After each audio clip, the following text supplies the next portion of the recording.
Story with Binaca. सुनिए कहानी Binaca की जुबानी। हाजिर है पौराणिक कथा बसंत पंचमी।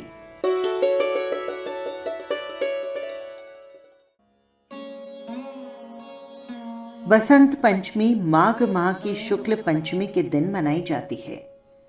कहा जाता है कि इसी दिन कामदेव मदन का जन्म हुआ था। लोगों का दाम्पत्य जीवन सुखमय हो, इसलिए लोग रति मदन की पूजा और प्रार्थना करते हैं। देवी सरस्वती का जन्म बसंत पंचमी को हुआ था, इसीलिए उस दिन उनकी पूजा की जाती है और इस दिन को लक्ष्मी जी का जन्मदिन भी माना जाता है। इसीलिए इस तिथि को श्री पंचमी भी कहा जाता है। इस दिन सुबह अभ्यंग स्नान किया जाता है और पूजा की जाती है। ब्राह्मण शास्त्रों के अनुसार वाग्देवी सरस्वती ब्रह्म स्वरूप, कामधेनु और सभी देवताओं की प्रतिनिधि है। वो विद्या, बुद्धि और ज्ञान की देवी है। अमित तेजस्विनी और अनंत गुणशालिनी देवी सरस्वती की पूजा और आराधना के लिए माघ मास की पंचमी तिथि निर्धारित है। इस दिन मां सरस्वती का आवाहन कर कलश की स्थापना की जाती है और की जाती है उनकी पूजा। पौराणिक मान्यता के अनुसार जब ब्रह्मांड के निर्माता ब्रह्मा जी ने जीवों और मनुष्यों की रचना की और जब उन्होंने सृजित सृष्टि को देखा तो उन्होंने महसूस किया कि ये निस्तेज है। वातावरण बहुत शांत था तथा उनमें कोई आवाज या वाणी नहीं थी। उस समय भगवान विष्णु के आदेश पर ब्रह्मा जी ने अपने कमंडल से पृथ्वी पर जल छिड़का। धरती पर गिरे जल ने पृथ्वी को कंपित कर दिया तथा एक चतुर्भुज सुंदर स्त्री एक अद्भुत शक्ति के रूप में प्रकट हुई। उस देवी के एक हाथ में वीणा, दूसरे हाथ में मुद्रा, तीसरे हाथ में पुस्तक और चौथे हाथ में माला थी।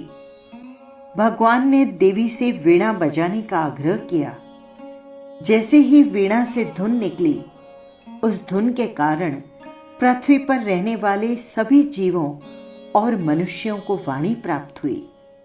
उस क्षण के बाद इस देवी को मां सरस्वती कहा गया। देवी सरस्वती ने वाणी सहित सभी आत्माओं को ज्ञान और बुद्धि प्रदान की। ऐसा माना जाता है कि इस पंचमी को सरस्वती की जयंती के रूप में मनाया जाता है, क्योंकि ये घटना माघ महीने की पंचमी को हुई थी। इस देवी के वागेश्वरी, भगवती, शारदा, वीणा वादिनी और वाग्देवी जैसे अनेक नाम हैं। संगीत की उत्पत्ति के कारण इन्हें संगीत की देवी के रूप में भी पूजा जाता है। शास्त्रों में भगवती सरस्वती की पूजा व्यक्तिगत रूप से करने का वर्णन है, लेकिन वर्तमान में सार्वजनिक पूजा स्थलों पर देवी सरस्वती की मूर्ति स्थापित कर पूजा करने की प्रथा शुरू हुई। चूंकि ये ज्ञान का त्योहार है, इसीलिए छात्र शिक्षण संस्थान को सजाते हैं। विद्यारंभ संस्कार के लिए ये सबसे अच्छा दिन माना जाता है। बसंत पंचमी का दिन सभी प्रकार के शुभ कार्यों के लिए बहुत शुभ माना गया है। पुराणों में बसंत पंचमी को मुख्य रूप से नई शिक्षा और गृह प्रवेश के लिए बहुत शुभ माना गया है। बसंत पंचमी को शुभ मानने के अनेक कारण हैं। ये त्योहार आमतौर पर माघ महीने में आता है। माघ मास का विशेष धार्मिक और आध्यात्मिक महत्व भी है। इस महीने में तीर्थ क्षेत्र में स्नान का विशेष महत्व माना गया है। बिहार राज्य के औरंगाबाद जिले में देव नामक एक गांव है।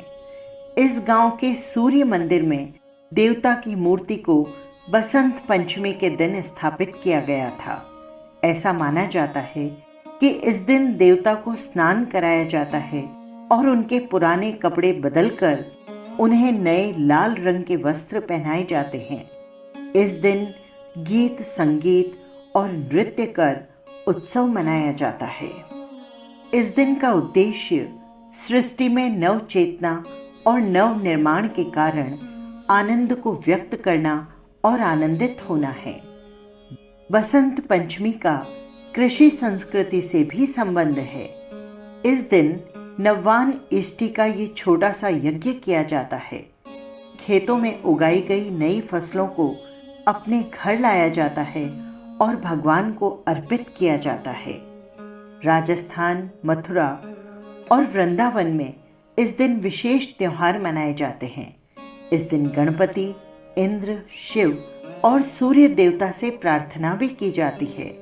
बसंत ऋतु में वृक्षों में नए पल्लव आते हैं। प्रकृति के इस बदलते स्वरूप के कारण मनुष्य उत्साही और प्रसन्न चित्त हो जाता है। ये पर्व संक्रमण का प्रतीक है। कुंभ मेले के अवसर पर बसंत पंचमी का दिन खास माना जाता है और इस दिन कुंभ मेले में शाही स्नान होता है। ये थी जानकारी और पौराणिक कथा बसंत पंचमी। ये कथा आपको कैसी लगी कमेंट बॉक्स में ज़रूर लिखिएगा। और हाँ, यदि आपने चैनल को सब्सक्राइब नहीं किया है तो कर लीजिएगा, जिससे हर कथा सीधे पहुंच सके आप तक। फिर मिलेंगे किसी नई कथा या कहानी के साथ। नमस्कार।